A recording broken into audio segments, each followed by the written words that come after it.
Ali Khamenei hidup seperti bayangan.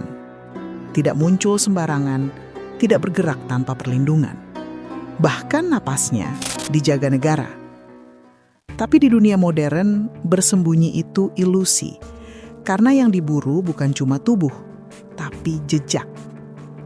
Amerika Serikat tidak perlu melihat wajahnya. Mereka cukup melihat pola. Siapa yang datang, siapa yang pergi. Sinyal apa yang muncul, lalu tiba-tiba hilang.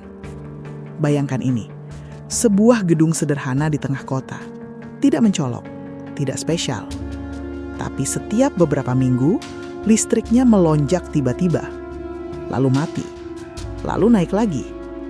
Di atasnya, satelit hanya melihat satu hal, pola yang tidak wajar. Di sekitarnya, perangkat komunikasi selalu sunyi, kecuali beberapa menit, di waktu yang sangat spesifik. Dan di jalan menuju lokasi itu, kendaraan yang sama muncul berulang kali.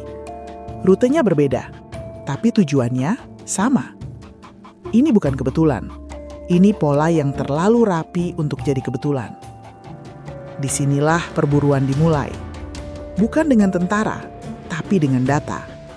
Lapisan demi lapisan. Citra satelit, lalu lintas kendaraan, aktivitas listrik, pergerakan orang dalam lingkaran terdekat. Seperti menyusun puzzle tanpa pernah melihat gambarnya. Sampai akhirnya satu titik jadi pusat dari semuanya.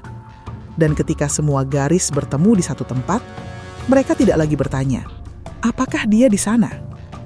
Mereka hanya bertanya, kapan dia pasti di sana? Lalu, mereka menunggu. Karena kekuatan terbesar bukan pada senjata, tapi pada kepastian. Hari itu datang tanpa peringatan. Tidak ada deklarasi, tidak ada negosiasi. Hanya satu keputusan dan satu target. Dalam hitungan menit, tempat paling rahasia berubah jadi titik paling terang di layar radar. Dan pria yang selama puluhan tahun menghindari dunia, akhirnya tidak bisa menghindari pola. Karena di era ini, kamu tidak perlu terlihat untuk ditemukan. Kamu hanya perlu meninggalkan kebiasaan. که ارتش ما قوی‌ترین ارتش دنیاست. قوی‌ترین ارتش دنیا ممکنه اونچنان گاهی سیلی بخوره که از جا نتوانه بلند شه.